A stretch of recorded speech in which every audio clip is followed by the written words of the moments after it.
নমস্কাৰ আজিৰ প্ৰশ্নলৈ স্বাগতম জনাইছো মই অনিৰ্বাণ পাঠক প্ৰিয় দৰ্শক সাধাৰণতে আমাৰ এই অনুষ্ঠানটিত ৰাজনীতিৰ লগত জড়িত ব্যক্তিসকলৰ সৈতে আমি কথা পাতি আছো কিন্তু আজি অলপ ব্যতিক্ৰম হ'ব আৰু আজিৰ এই অনুষ্ঠানটোত ৰাজনীতিৰ বাহিৰৰ এগৰাকী ব্যক্তিৰ সৈতে আমি কথা পাতিম এক বিশেষ বিষয়ৰ সৈতে আমি কথা পাতিম প্ৰথমতে কৈ লৈছো সেই ব্যক্তিগৰাকী শ্ৰীমতী কুন্তলা ডেকা তেখেত অসমৰ দ্বিতীয়গৰাকী মহিলা পূৰ্ণদৈৰ্ঘ্যৰ ছবিৰ পৰিচালক আমি সকলোৱে জানো স্বাধীনতা সংগ্ৰামী শহীদ কনকলতাৰ বিষয়ে আৰু সেই কনকলতা ছবিৰ মাধ্যমেৰে তুলি ধৰিছিল কুন্তলা ডেকাই আৰু আজি আমাৰ সৈতে আছে কুন্তলা ডেকা বাইদেউ আপোনাক আমাৰ এই অনুষ্ঠানলৈ স্বাগতম জনাইছো নমস্কাৰ সিনেমাৰ কথা যেহেতু আমি পাতিবই লাগিব আপুনি সিনেমাৰ লগত জড়িত লগতে আপুনি পেছাত এগৰাকী অধিবক্তা হোৱাৰ পাছতো আপুনি তাৰ মাজতে আপুনি সিনেমাৰ লগত জড়িত হ'ল কনকলতাৰ পাছত আমি কনকলতাৰ বিষয়ে কথা পাতিম কনকলতা কেনেকৈ কৰিলে কি কৰিলে কথা পাতিম কিন্তু সিনেমাৰ ক্ষেত্ৰখনৰ লগত কেনেকৈ জড়িত হ'ল এই বিষয়ে অলপ জানিব বিচাৰিছোঁ আচলতে মোৰ স্বামী দিলীপ কুমাৰ ডেকা তেখেত এতিয়া নাই তেওঁ প্ৰথম ছবিখন কৰিছিলে আদালত বুলি আদালত ছবিখন আচলতে ফাৰ্ষ্ট আছামিজ একশ্যন ফিল্ম আছিলে জৰ্জ বেকাৰে তাত এক্টিং কৰিছিলে সেইখন ছবিৰ মানে গোটেই গল্পটো মোৰ স্বামীৰ আছিল আৰু তেওঁ পৰিচালনা কৰিছিলে ছবিখন ব্লেক এণ্ড হোৱাইটত আছিলে 1907 সেইখন ছবি কৰোঁতে আমাৰ সময় লাগিছিলে আমি 71ত আৰম্ভ কৰিছিলোঁ যদিও 76তহে আমি ৰিলিজ দিব পাৰিলোঁ কাৰণ সেইখন ছবিটো অলপমান আমি প্ৰথম একো নাজানোতো ছবিৰ বিষয়ে কেনেকৈ কৰিব লাগে আচলতে আমি বহুতখিনি ঠগ খালোঁ প্ৰথম অৱস্থাত কলিকতাৰ পৰা আমি ডিৰেক্টৰ আনিছিলোঁ কিন্তু চব পঠিয়াই দিবলগীয়া হ'ল কাৰণ তেওঁলোকে মানে ছবিখন একেবাৰে মানে বেয়া কৰিলে তেতিয়া আমি গোটেই ছবিখন মোৰ স্বামীয়ে গোটেইখন নিজেই পৰিচালনা কৰি আমি পৰিচালনা কৰিছিলোঁতো মোৰ স্বামীয়ে পৰিচালনা কৰিব ল'লে তাৰপিছত ছবিখন উলিয়ালে সেইখন 76ত উলিয়ালে তাৰপিছত কি হ'ল কনকলতা কেনেকৈ উলিয়ালোঁ নহয়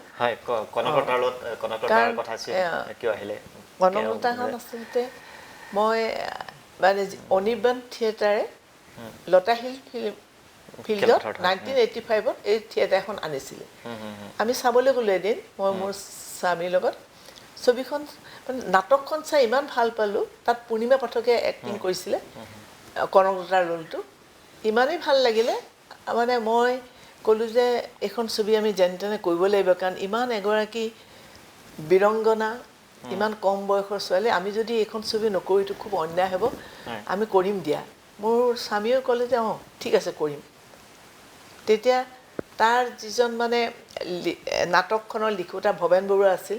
ভৱেন বৰুৱাই কথাটো জানি খুব ভাল পালে আমাক আহি লগ ধৰিলে আপোনালোকে যদি ছবিখন কৰে মই কিন্তু স্ক্ৰিপ্টটো লিখিম আপোনালোকক মই চব ধৰণৰ সহায় সহযোগ কৰিম তেওঁ মানে খুব এজন সঁচাকৈ তেওঁ মানে খুব এই জগতখনক মানে কনকলতাৰ বিষয়টো তেওঁ ইমান ভাল পাইছিল তেওঁ কনকলতাৰ ঘৰলৈ বোলে আপোনালোকে যাব লাগিব মই আমি নিশ্চয় যাম গতিকে ভৱেন বৰুৱা মই খনিন দাস এনেকৈ আমি একেলগে গ'লোঁ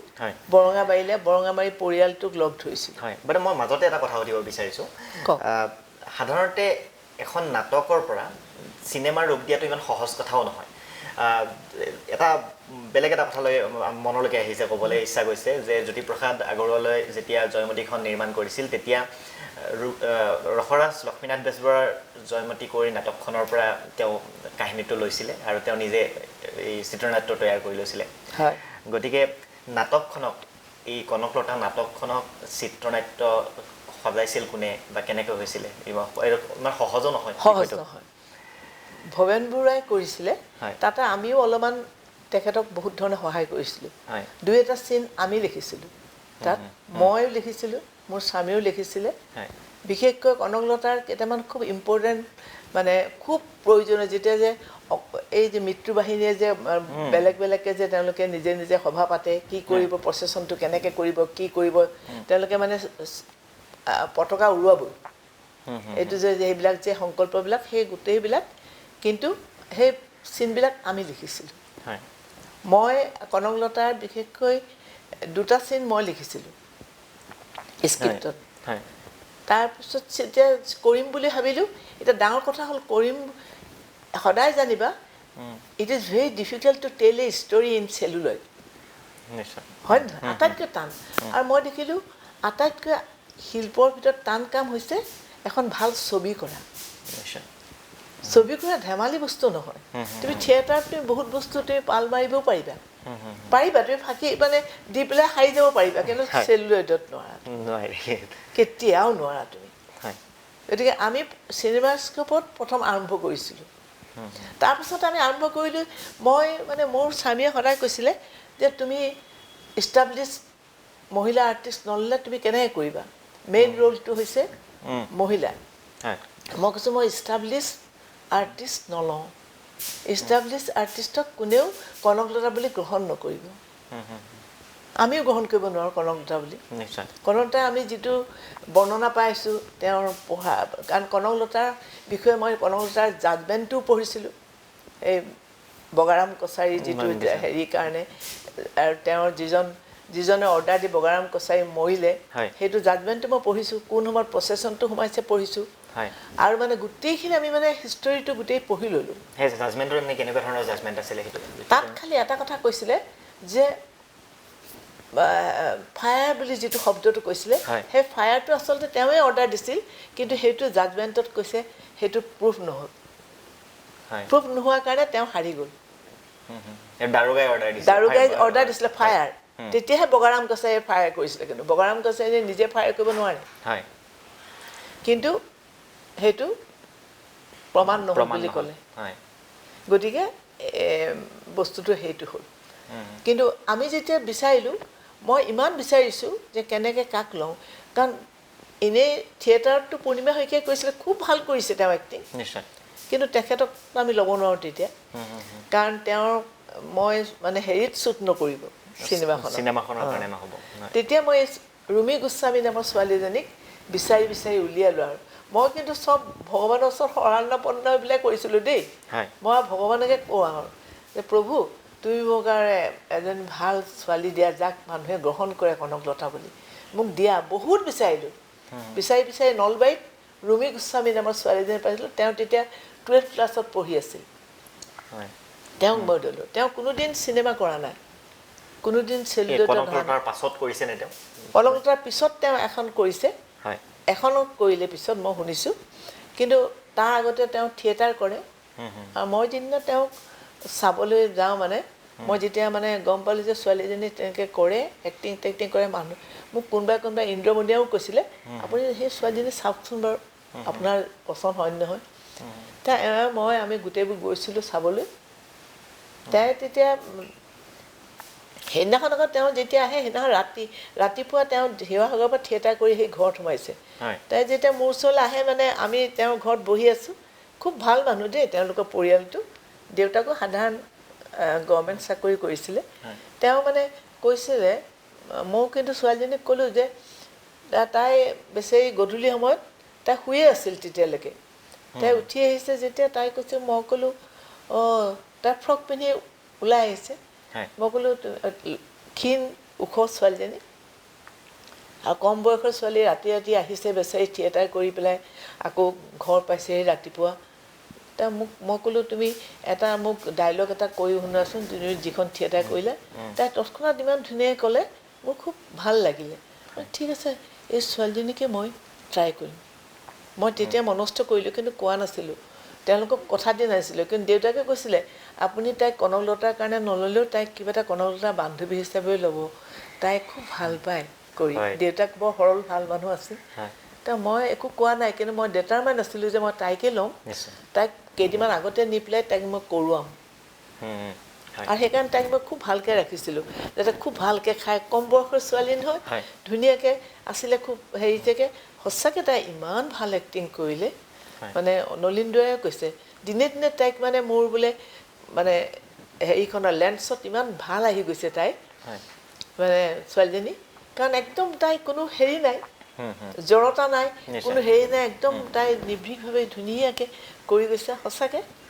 চি ডিড আৰু কনকলতাৰ বিষয়ে যেতিয়া ওলালে কনকলতাৰ কমেণ্ট দিওঁতে কৈছিলে এজনে লিখিছিলে তেওঁ দিলীপ হাজৰিকা আছিলে নে খুব ভাল সমালোচক কৰে তেওঁ কৈছিলে as if she is made for Kanaklata তাইক কাৰ লগত কম্পেয়াৰ কৰিছিলে জানানে চাইকেল থিফ চিনেমাখনৰ চাইকেল থিফ এক্টৰটোৰ লগত কৰিছিলে চাইকেল থিফৰ এক্টৰটো মানে বাইচাইকেল থিফৰ এক্টৰটো হেৰি আছিলে ফাৰ্ষ্ট ৰোল আছিলে আৰু বৰ ভাল এক্টিং কৰিছিলে নিশ্চয় আৰু মই কথা এটা জানিব মন গৈছে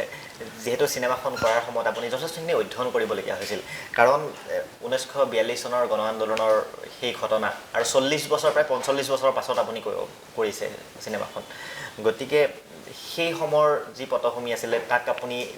40 বছৰ পাছত উপস্থাপন কৰিবলগীয়া হৈছে কি ধৰণে ষ্টাডিবিলাক কি ধৰণে কৰিছিল মই তাত কনকলতাৰ যেতিয়া তাত যাওঁ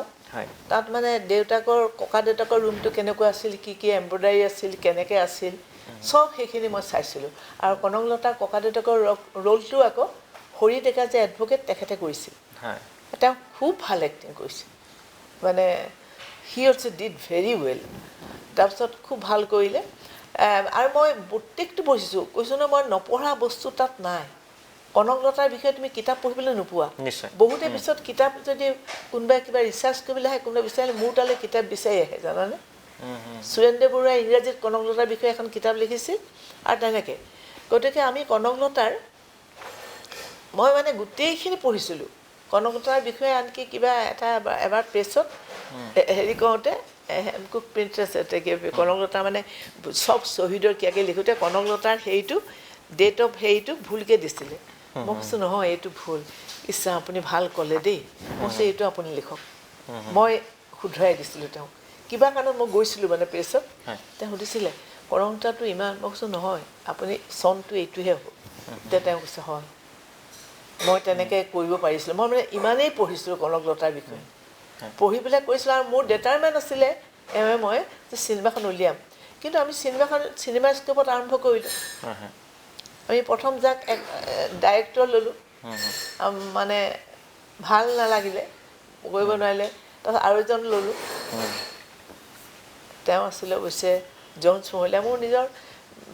মোৰ লগত খুবেই ভাল আছিল কিন্তু তেওঁ মানে সেই বস্তুটো হেৰি কৰিব নোৱাৰাত মানে উই হেভ টু আকৌ তেওঁক মানে বাদ দি পেলাই তেতিয়া মই নিজে গোটেইখন আকৌ কৰিবলগীয়া হ'ল আৰু তেওঁ যেতিয়া আমি প্ৰথম নিজে কৰাৰ কাৰণে চিন্তা কৰা নাছিল নেকি নাই ভবা নাছিলোঁ মই ডিৰেকশ্যন কৰিম এইবিলাক ভবা নাছিলোঁ জানা সঁচাকৈ মই ভগৱানে কেনেকৈ কৰোৱালে মই নাজানো কিন্তু মই প্ৰতিটো চিনত আছিলোঁ মই মানে ছেটিছফাইড হোৱা নাছিলোঁ কেনেকুৱা কিছুমান এদিন এটা মানে ইমান এটা চিনেমা স্কোপত ইমান এটা ভুল দেখি পেলাই মানে চিনেমা স্কোপত কেমেৰাটোৰ লেন্সখনৰ থ্ৰু দিয়ে তুমি চাব লাগিব ইমান ভুলকৈ চাই ইমান ভুল ডিৰেকশ্যন দিছে তেতিয়া মই ক'লোঁ যে নহয়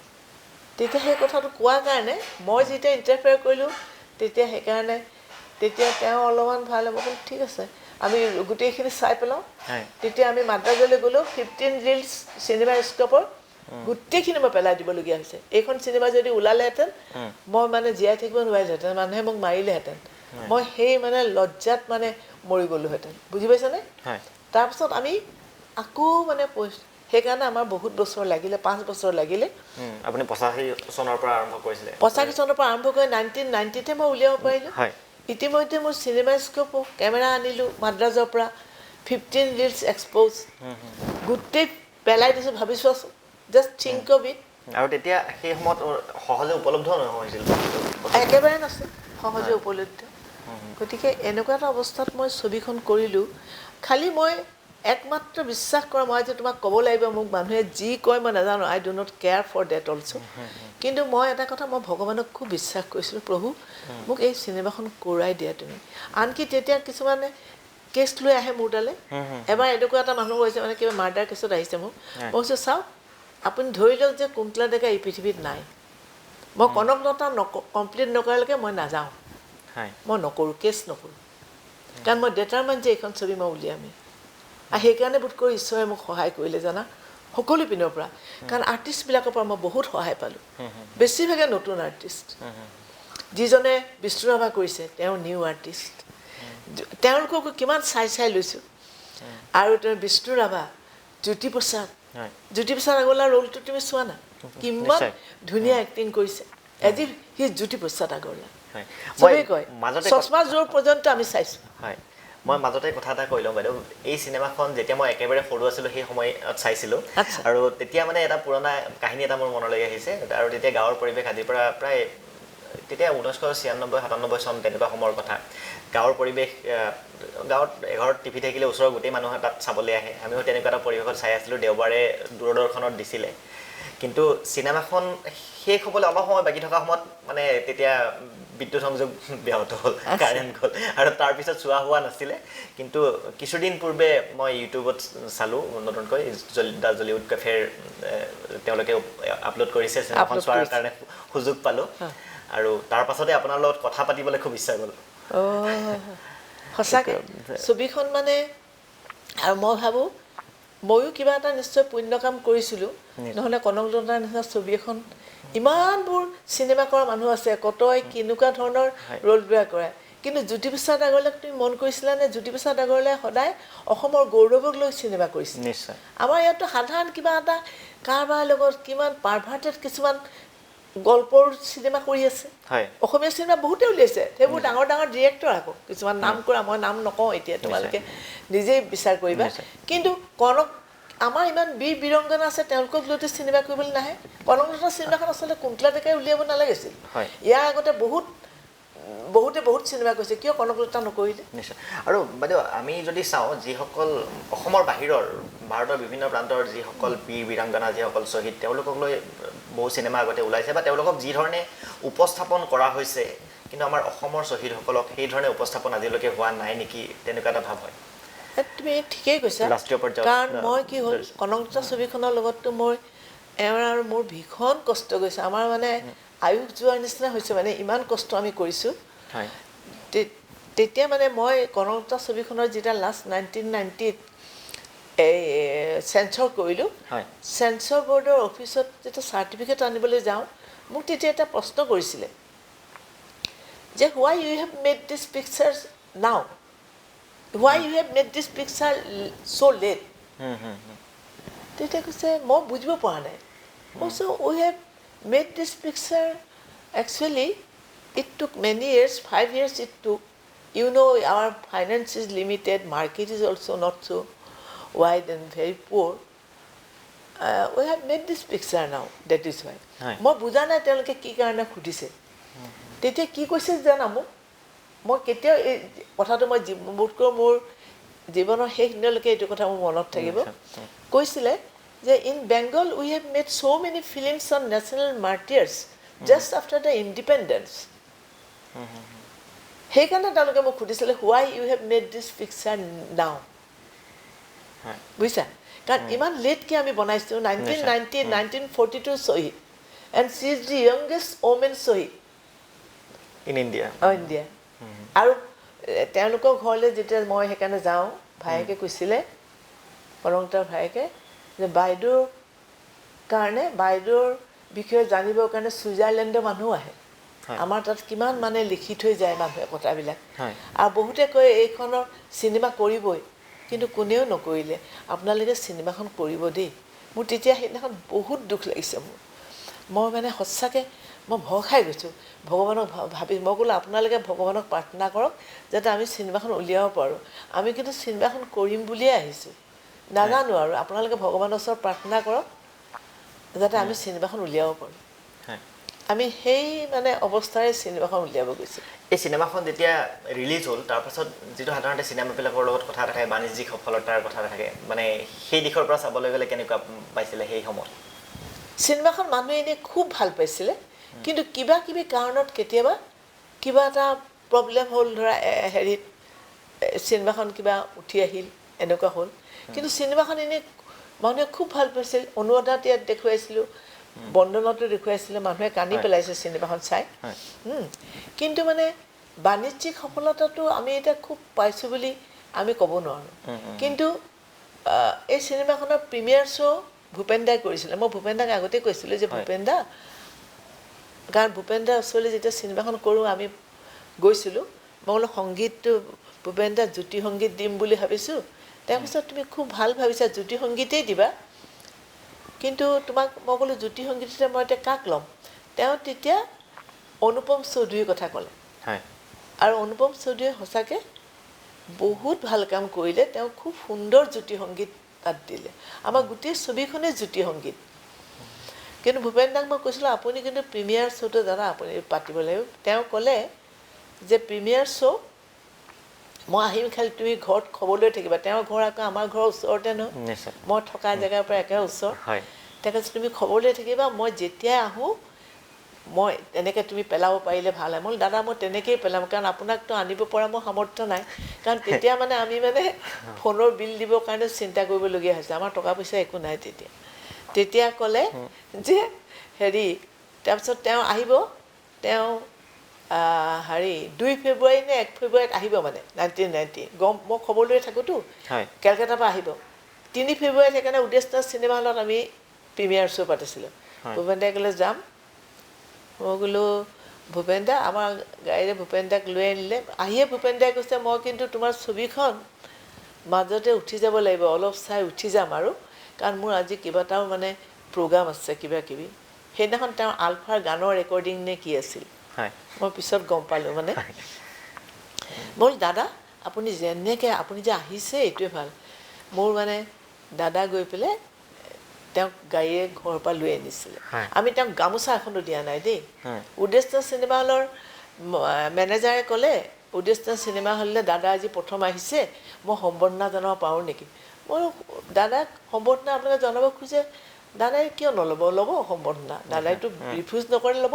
মইতো এখন তেওঁক গামোচাও দিয়া নাই নিদোৱেই মই খালি তেখেতে প্ৰিমিয়াৰ শ্ব' পাতিব ইমান মই থাকি যাবগৈ তেখেতে সম্বৰ্ধনা যেতিয়া জনালে তেওঁলোকে সম্বৰ্ধনা জনাইছে কি দিছে শৰাই দিয়ে ভূপেন দা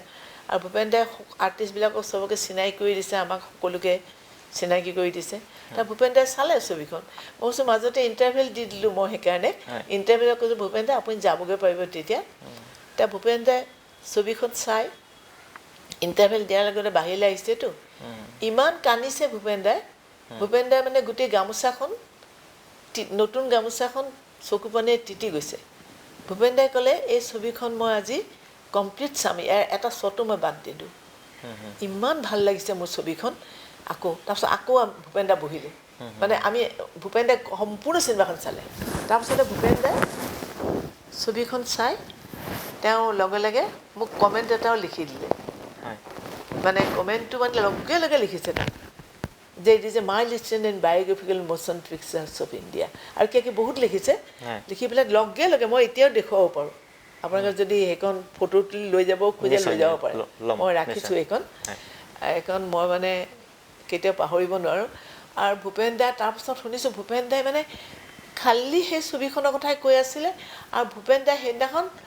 অল প্ৰগ্ৰামছ ভূপেন দাই সেইদিনাখন কেঞ্চেল কৰি দিছে হিজ অল প্ৰগ্ৰামছ হি কেঞ্চেল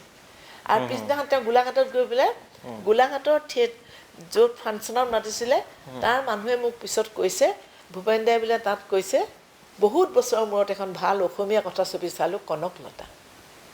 মোক কৈছে তুমি ইমান ধুনীয়া এডিটিং কৰিছা ইমান হেৰি তুমি কেনেকৈ কৰিলা মোৰ মোক খুব ভাল পাইছিলে আকৌ ভূপেন দাই দেই তাই কৈছে কাৰণ ভূপেন দাৰ লগত মোৰ পৰিচয়টো অলপ বেলেগ ধৰণে হৈছিলে সেইকাৰণে ভূপেন দাই মানে কি হ'ল ক'ব পাৰোঁ নেকি কথা তাৰমানে এইটো এটা বেলেগ ধৰণৰ কথা মই তেতিয়া জুডিচিয়েল মেজিষ্ট্ৰেট আছিলোঁ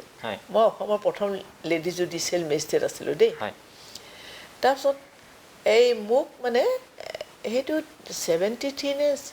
মানে এনেকুৱা কিবা এটা চনত দেই মানে 72 নে 73 মই পাহৰিলোঁ এতিয়া জয়মতী কিছুমান যে আগৰ যে অলপ অলপ বস্তুবোৰ আছিলে সংৰক্ষণ কৰি পেলাই মেঘদূত চিনেমা হলত কিবা এটা মাতিছিলে ভূপেন দাকো মাতিছিলে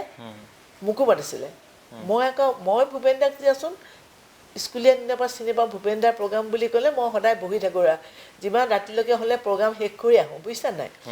ভূপেন দাইতো মোক চিনি নাপায় কিন্তু ভূপেন দাই কি কৰিলে মানে মোক তাতে মই ক'লোঁ ভাল ভূপেন দা বুলি মই তেওঁক প্ৰথম ইমান ভূপেন দাও গৈছে ইমান ভাল লাগিছে মোৰ ময়ো গৈছোঁ চাবলৈ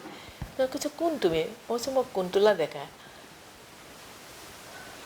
কৈছে তুমিয়ে কুন্তলা ডেকা বুজিছা মই তোমাৰ বিষয়ে মানে আচলতে তেখেতে এখন প্ৰতিধ্বনি বুলি নে প্ৰতিনিধি নে প্ৰতিধ্বনি বুলি এখন যে তোমাৰ হেৰি আলোচনী ওলাইছিলে পূজাৰ মানে যিটো পূজাৰ সেই এডিটিং মানে এডিটৰ হেৰিটো তেওঁ নিজে লিখিছিলে তাত আকৌ মোৰ নামটো তেওঁ দি দিলে তেওঁ মোক চিনি নাপায় কৈছে মই মানে তেতিয়া মানে বহুত কেছত ফুড এডাল্টেটক বহুত শাস্তি দিছিলোঁ মানে মানে কোনেও হাৰি যাব পৰা অৱস্থাত নাছিলে মানে মই বহুত কষ্ট কৰি মানে কেইবাটাও কেছত মই মানে ডাঙৰ ডাঙৰ সেইবিলাকক ছমাহ টমাহ জেইল দি দিছিলোঁ মিনিমাম জেইলটোতো মই দিছিলোঁ তাৰ ভূপেন দাই মানে সেইবোৰ পঢ়ি ভূপেন দাই ক'লে কুন্তলা ডেকাৰ নিচিনা মেজিষ্ট্ৰেট হাকিম ওলাই নাহে কেলে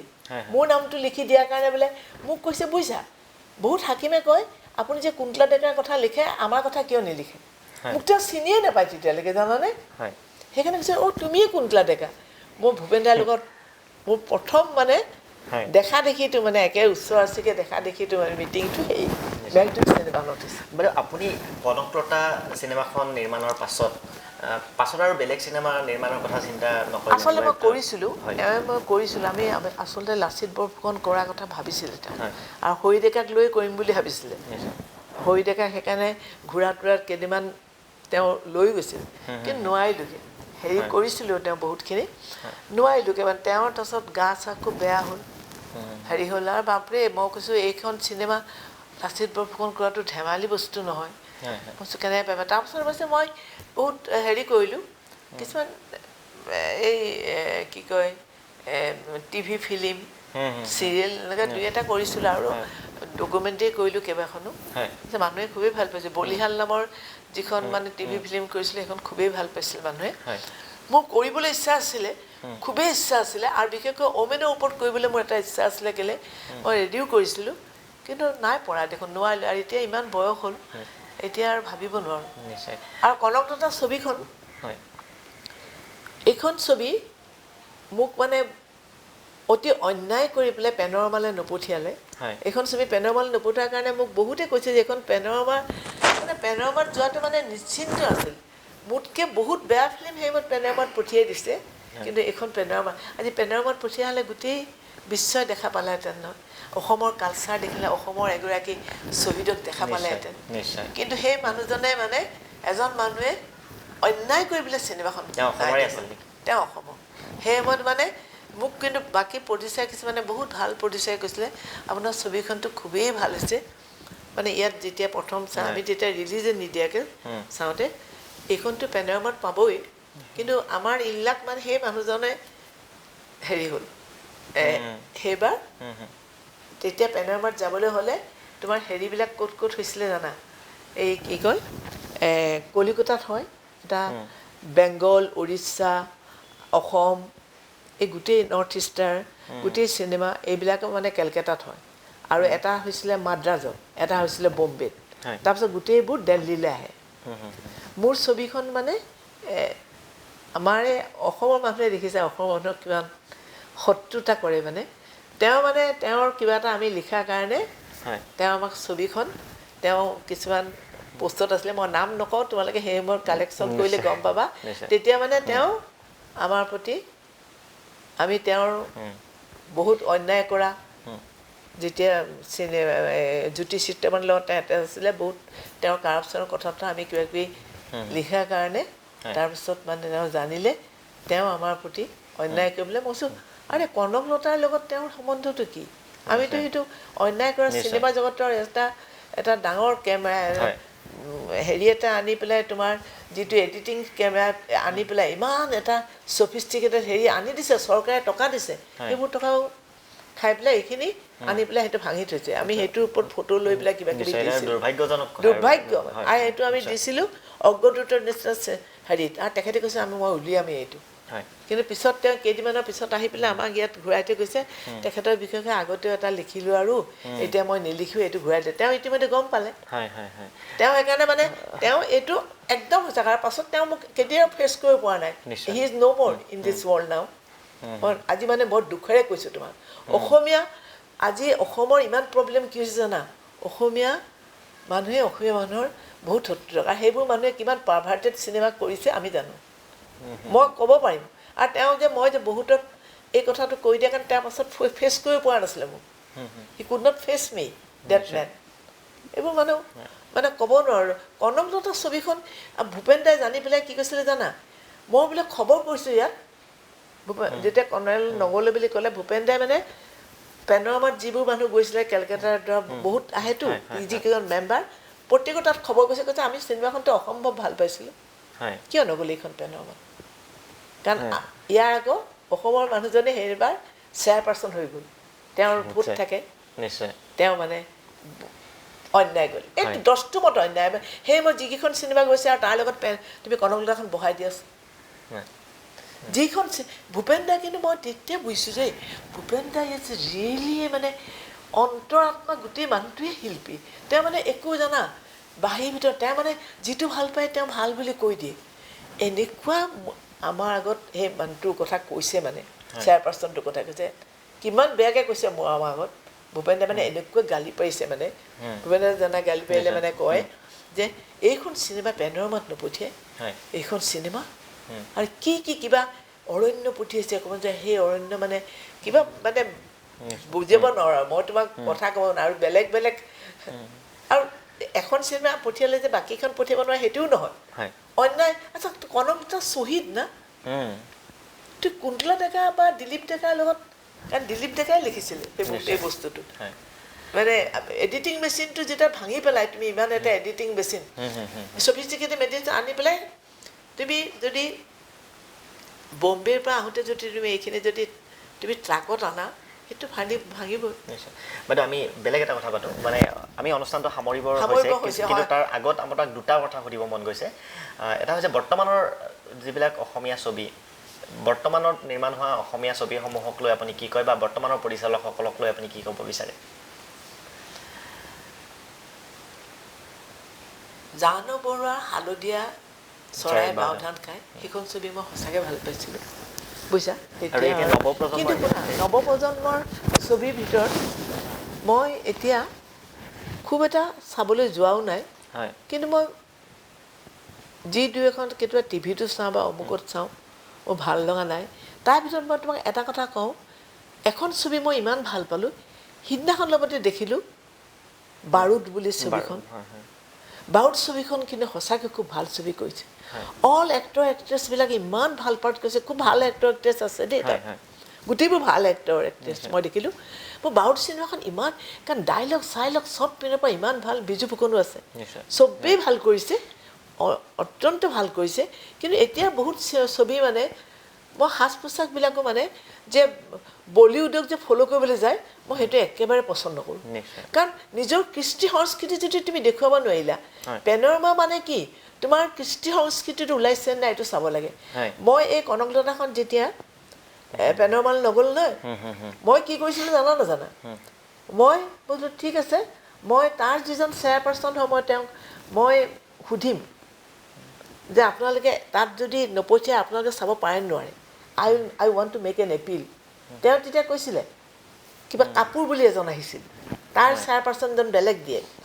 কাপুৰে কিন্তু তাতে কৈছিলে লম্বাকৈ মানুহজন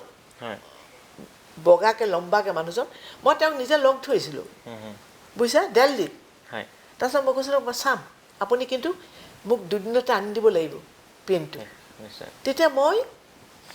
মোক দীনেশ গোস্বামী তেতিয়া আছিলে মন্ত্ৰী তাতে দীনেশ গোস্বামী মোক সহায় কৰিলে মই বোলো চাওক মই এতিয়া কেনেকৈ যাম এদিনৰ ভিতৰতে মই কেলকাতাতে আছে মোৰ এটাই প্ৰিণ্ট মোৰ আৰুতো প্ৰিণ্ট নাই মই কেনেকৈ দেখুৱাম ক'লে আপুনি একো চিন্তা নকৰিব মই আপোনাক টিকেটটো কৰি দিওঁ আপুনি এৰাতিৰ ভিতৰত গৈ লৈ আনিব কেলকাতাত তেতিয়া প্ৰিণ্টটো আছে পেনোৰামাত নাহিলে বুলি মই তাতহে খবৰটো পালোঁ তেতিয়া মই এৰাতি মানে আহিছোঁ আছাম হাউচত মোক চব চিট টিট ঠিক কৰি দিছে আছাম হাউচত মই এৰাতি আছোঁ প্ৰিণ্টটো লৈ মই আকৌ গুচি গৈছোঁ তাৰপিছত কাপোৰৰ ওচৰলৈ যাওঁতে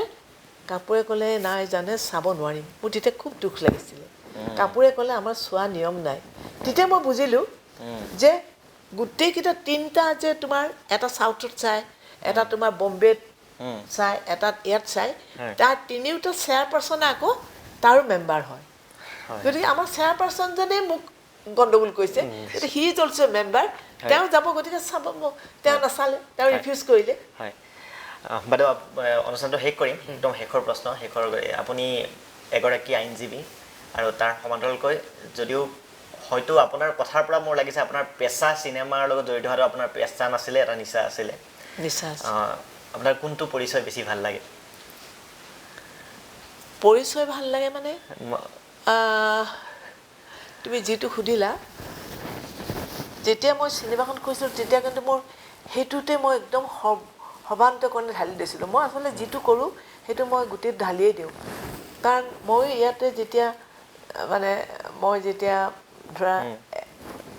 এডভকেট হিচাপে আহিছিলোঁ আমাৰ সময়ত কিন্তু লেডি এডভকেট খুব কম আছিল মই সেইটো মন কৰা নাছিলোঁ মোক এগৰাকী পিছত ভাইচ প্ৰিন্সিপালে ক'লে যে আচৰিত সেই সময়ত সাধাৰণতে ল নপঢ়িছিলে মই পঢ়োঁতে 4জনী ছোৱালী আছিলে মাত্ৰ আজিকালিতো ছোৱালীয়ে বোধকৈ চাৰপ্লাছ কৰিছে আমাৰ দিনত নাছিলে কিন্তু আৰু মোক যেতিয়া মেজিষ্ট্ৰেট দিছিলে মই 3 বছৰ হাইকোৰ্টত তেতিয়া কমপ্লিট কৰাৰ পাছতে মোক চিফ জাষ্টিছে মাতি নি পেলাই মোক দিছিলে আৰু কৈছিলে মই জানো তুমি খুব কোৱা আৰু মোক এৰিবও খোজা নাছিলে বুজিছা মোক এৰিব খোজা নাছিলে কৈছে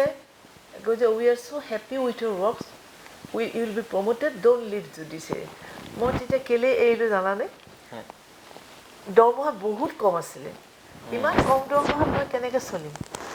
সেইকাৰণে মই ক'লোঁ যে মই এইটো কোৱা নাছিলোঁ তেখেতক তেখেতে কৈছিল যে কি কয় তোমাকতো প্ৰমোশ্যনো দিম তুমি কিয় এৰিব খুজিছা এতিয়া মই কৈছোঁ যে নহয় মোৰ মানে দিগদাৰ হয় অন্য ধৰণৰ দিগদাৰ হয় এনেকৈ বুলি কৈ আৰু বহুত হেৰি কৰিবলগীয়া হৈছিল তেনেকৈ মই এৰিছিলোঁ কিন্তু আচল কথাটো আছে দৰমহাটো যে ইমানেই কম আছিল মই ভাবিছোঁ সেইটো দৰমহাত যেতিয়া আমাৰ ভাড়াঘৰত থাকিবলগীয়া হয় আমাৰ কোনো কোৱাৰ্টাৰ নাছিল গতিকে ইয়াত এতিয়া মই ধৰা ইয়াত থাকোঁ মোৰ হাজবেণ্ডৰ লগত থাকোঁ গাড়ীখনো পাওঁ মইতো একো নাপাওঁ তেতিয়া মোক বহুতে কয় ইমান ভাল চাকৰি এৰে নেকি মানুহে ইমান ভাল চাকৰি এটা এৰে নেকি চবেই মানে বহুতে কয় ইমান ভাল চাকৰি আপুনি কিয় এৰিব খুজিছে মই কৈছোঁ নহয় ইমান কম দৰমহাত মই চলিব নোৱাৰোঁ কাৰণ কিছুমানে তেতিয়া এডভকেট কিছুমানে আনকি এনেকৈ কয় যে কম দৰমহা মানে কেলেই আপোনালোকৰ এটা কথা নহয় সেইকাৰণে আচলতে কিছুমানে ঘোচ খায় মই ক'লোঁ that is I do not মই সেইটোৰ লগত এগ্ৰী নহওঁ কাৰণ মোতকৈও বহুত ভাল মানুহে হয়তো এইটো চাকৰি পোৱা নাই কিন্তু এটা কথা কেতিয়াও নক'ব যে কিবা এটা চাকৰিত আপুনি আহিছে বুলি গোটেই পাৱাৰটো ল'ব আৰু ঘোচ খাব ডেট আই এম নট মই সেইটো কৰিব নোৱাৰোঁ সেইকাৰণে I have learn a lot during all মই মাত্ৰ 5 বছৰমানহে আছিলোঁ এবাউট 5 years কিন্তু I have learn a lot আৰু তাৰপিছত মই ভেৰি গুড প্ৰেক্টিছ মোৰ কাৰণে দিগদাৰ নহ'ল মইতো ঘোচ খাবৰ কাৰণে মই সেইটো পোষ্টত থাকিম নেকি তুমি কোৱাচোন I am the last person তাৰপিছত মই বহুত সংগ্ৰাম কৰিছোঁ মই সেইবুলি ইমান কম দৰমহাত মই কেনেকৈ চলিম সেইকাৰণে গুচি আহিছিলোঁ আৰু মই এই প্ৰফেশ্যনটোত আহি কৰি মই বেয়া পোৱা নাছিলোঁ কিয় জানা এই প্ৰফেশ্যনটোত মই এইকাৰণেই বেয়া পোৱা নাই এইটো নবল প্ৰফেশ্যন কয় এই প্ৰফেশ্যনটোত তুমি সঁচাকৈ মানুহক সহায় কৰোঁ বুলিলে বহুত সহায় কৰিব পাৰা আৰু ভগৱানৰ কৃপাত মই সেইখিনি সুযোগ মই পাইছিলোঁ আৰু মই কৰিছিলোঁ মানে তেওঁক বহুতে কেতিয়াবা বহুত কথাই তোমাক ক'ব মোক বহুতে কয় মানে কেনেকৈ সহায় কৰিছিলোঁ মই এনেকুৱা মোৰ আহিছে ধৰা কোলাত কেঁচুৱা এটা লৈ আহিছে একো নাই কোনোবাই কৈ পঠিয়াইছে কোনোবা ডেকাৰ ওচৰলৈ যোৱা মই তেতিয়া ভেৰি য়াং এডভকেট মই কিন্তু নিজে খৰচ দি পেলাই ছোৱালীজনী কেছ কৰি মই টকা উলিয়াই দিছোঁ বুজি পাইছা গতিকে doctors and advocates professions are very noble profession কাৰণ ইয়াত মানুহ এজনে তুমি ইচ্ছা কৰি যেন ডক্টৰৰ ওচৰলৈ যোৱা ডক্টৰৰ ওচৰত যাবলৈ আমি আটাইতকৈ বেয়া পাওঁ উকিলৰ ওচৰত যাবলৈও আটাইতকৈ বেয়া পাওঁ তুমি উকিলৰ ওচৰলৈ কেলৈ আহিবা কেছ কৰিবলৈ যাবলৈ কাৰোবাৰ মন যায় নেকি কোৱা কিন্তু তুমি যে কিমান ডাঙৰ এটা ন্যায় দিয়া হয় সঁচা আৰু মই সেইটো ফালৰ পৰা আই এম ছেটিছফাইড মই সঁচাকৈ মোক ক'ব লাগিব বহুতে মই এনেকুৱা কিন্তু সন্মান মই পাইছোঁ বহুতে মানে কেতিয়াবা আহি পেলাই মোক কেনেকৈ কয় ৰাস্তাত বোলে ভৰি ধৰি হেৰি কৰি বোলে আপুনি মোক বচাই দিছে এনেকৈ কয় গতিকে মই সেইফালৰ পৰা সেই প্ৰফেশ্যনটোৰ প্ৰতি মোৰ এটা ৰিগাৰ্ডছ আছে আৰু মই সেইকাৰণে সেইটো মোৰ ভাগ্য যে মোৰ খালি দুৰ্ভাগ্য কি মই কনকলতাক কিয় দেখুৱাব নোৱাৰিলোঁ বাহিৰত মই বিশ্বক দেখুৱাব মন গৈছিল জানা আৰু এইটোত মানে আজি মোক বহুতে এনেকৈ পৰ্যন্ত কৈছে আপুনি কনকলতা কৰিলে ইমান ডাঙৰ কাম এটা কৰিলে কিন্তু চোৱা কনকলতাৰ কাৰণে আজি ৰিৱাৰ্ড ল'ব বঁটা ল'ব কিমান কনকলতাৰ ওপৰত ৰিৱাৰ্ড আছে মোক কয় আপোনাকতো কোনে মই কৈছোঁ নাই মোক কোনো বঁটা চটা দিয়া নাই চৰকাৰৰ ফালৰ পৰা মোক বঁটা দিয়া নাই মই সেইবোৰ বিচৰাও নাই আই ডু নট ৱান্ট কিন্তু মানুহবিলাকেতো মুখটো সোধে হয় কনকলতাৰ ওপৰতো কিবা কিবি আছে কিন্তু মুখটো চৰকাৰে সেইটো চৰকাৰৰ দায়িত্ব এইখন ছবি মানে ভূপেন দাই কেনেকুৱা কান্দিছে ভূপেন দাই অল প্ৰগ্ৰামছ কেঞ্চেল আলফা গানৰ ৰেকৰ্ডিং তেওঁ সেইদিনত কেঞ্চেল কৰিছে মইতো পিছত জানিছিলোঁ জানা কিন্তু মই সেইখিনি ছেটিছফাইড মোক ৰাইজে গ্ৰহণ কৰিছে আৰু কনকলতাক কেনেকুৱাকৈ গ্ৰহণ কৰিলে কিন্তু মোৰ দুখ ক'ত লাগে জানানে ৰুমি গোস্বামীক এতিয়া মই ক'ত আছে নাজানো কিন্তু এই ছোৱালীজনী সঁচাকৈ তাইও কিবা এটা পুণ্য কৰি আহিছে কনকলতাৰ ৰোলটো কৰিছে আৰু C did really well I am satisfied of first entrance C did so' well কৈছোঁ ন চাইকেল টিপৰ লগত তাইক ৰিজাইছে কিন্তু তাইও মানে ইমান ভাল এজনী সৎ ভাল ছোৱালী আৰু তাই সেই চিনেমাখন চাই তেওঁক ইঞ্জিনিয়াৰ এজনে বিয়া কৰিলে বুজিছা তাৰপিছত ইমান আমি এতিয়া উকিলবিলাকৰ কি হয় জানা ইমান কামত ব্যস্ত থাকিব লাগে আমি মানে সময় নাই নহয় এটা কেছ এটা ল'লে কিমান চিন্তা কৰিব লাগে এতিয়া মোৰ ইমান বয়স হ'ল এতিয়া মই কিমানখিনি কৰিব পাৰিম কিন্তু তথাপি আমিতো প্ৰত্যেকটো হেৰিতে আমি আন্দোলনৰ সময়ত আন্দোলন কৰিলোঁ ইমান লাগিলোঁ কথাটো কৈছোঁ মানে ছ'চাইটিৰ প্ৰতি আচলতে উকিল আৰু ডক্টৰৰ প্ৰফেশ্যনবিলাকে যদি গণ্ডগোল কৰে তাতকৈ দুৰ্ভাগ্যৰ কথা নাই আমাৰ উকিলেও এতিয়া বহুত গণ্ডগোল কৰিছে সেইটোও জানিবা কিন্তু কাৰণ বিশেষকৈ মেট্ৰিমনিয়েল মই আৰ্টিকুলো লিখিছোঁ এইটো বিষয়ে মেট্ৰিমনিয়েল সেই কেছবিলাক আটাইতকৈ tough case very tough cases কাৰণ মই নিজৰ অভিজ্ঞতাৰ পৰা কৈছোঁ মই বহুত কেছ কৰিছোঁ এইটো কিন্তু আজিকালি বহুত উকিলৰ দুখত কেছ বেয়া হয় আৰু বহুত ডক্টৰবিলাকেও গণ্ডগোল কৰি পেলাই মানুহক মাৰে হয়নে নহয় তুমি কোৱা ডক্টৰৰ দুখত মানুহ মাৰে কিন্তু বহুত আকৌ ভগৱানৰ নিচিনা ডক্টৰ আছে একো নকয় কিমান তেনেকুৱা এজন ডক্টৰৰ কথা পঢ়িলে কেনেকুৱা ভাল লাগে হয় নহয় সেইটোৱে কথা বাবা বাইদেউ ভাল লাগিলে আপোনাক লগ পালোঁ আজি আৰু আপোনাৰ পৰা যথেষ্টখিনি কথা জানিব পাৰিলোঁ কনকলতাৰ বিষয়ে কনকলতাৰ জীৱনৰ বিষয়ে বা আপুনি এই ছবিখন নিৰ্মাণ কৰাৰ ক্ষেত্ৰত যি ধৰণে আপুনি কষ্ট স্বীকাৰ কৰিবলগীয়া হৈছিল বহু কথা বহু দুখ ক্ষোভ তাৰ মাজতো আছে এই বহু কথা প্ৰকাশ পালে আৰু আপুনি সময়খিনি দিলে আজি তাৰ বাবে আপোনাক অশেষ ধন্যবাদ জ্ঞাপন কৰিছোঁ ভাল লাগিল তোমালোক যে আহিলা নিশ্চয় ইমান ভাল লাগিলে মানে মোৰ কনকলতাৰ কথা ওলালে আচলতে মোৰ খুব দুখ লাগে এদিন যদি তোমালোকে ৰুমি গোস্বামীকো পোৱা যায় ৰুমি গোস্বামীৰ যদি এটা ইণ্টাৰভিউ লোৱাহেঁতেন ইমান ধুনীয়া এক্টিং কৰিলে কিন্তু তাই ইণ্টাৰভিউ এটা নাই ওলোৱা জানা আমি নিশ্চয় চেষ্টা কৰিবাচোন ৰুমি গোস্বামীৰ কাৰণে মই বিচাৰি পোৱা নাই মই নহ'লে তোমালোকক আনাই দিলোঁহেঁতেন ছোৱালীজনীক মানে পোৱা নাই তাইতো এতিয়া বিয়া বাৰু কৰাই ক'ত আছে মই নাজানো বিচাৰিছোঁ কিন্তু ছোৱালীজনীক খুব বিচাৰিছোঁ এইটো দেখি যদি কোনোবাই ৰুমি গোস্বামী নিজে আহি যায় কাৰণ ইমান ভাল লাগিছিলে মোৰ ছোৱালীজনীক আৰু মানে ইমান যে তাই ভাল কৰিব মই মানে ভাবিছোৱাচোন আৰু মই কিন্তু ইয়াত মানে মই ভগৱানৰ ওচৰত কৃতজ্ঞতা তেওঁক মই সদায় প্ৰাৰ্থনা কৰিছোঁ ধন্যবাদ বাইদেউ আপোনাক সময়খিনি দিয়াৰ বাবে আপোনাক অশেষ ধন্যবাদ জ্ঞাপন কৰিছোঁ প্ৰিয় দৰ্শক আজি আমাৰ সৈতে আছিল শ্ৰীমতী কুন্তলা ডেকা বাইদেউ অসমৰ ছবি জগতৰ দ্বিতীয়গৰাকী পূৰ্ণদৈৰ্ঘ্যৰ দ্বিতীয়গৰাকী মহিলা পৰিচালিকা তেখেত আইনজীৱী এতিয়া তেখেতৰ বয়স ৭৫ৰ ঊৰ্ধ তেখেতৰ অসমৰ ছবিৰ ক্ষেত্ৰখনলৈ তেখেতৰ যথেষ্টখিনি তেখেতে অৰিহণা আগবঢ়াইছে তেখেতৰ সুস্বাস্থ্য আমি কামনা কৰিছোঁ আৰু আজিৰ এই অনুষ্ঠানৰ পৰা মই অনিৰ্বাণ পাঠকে ইমানতে বিদায় লৈছোঁ নমস্কাৰ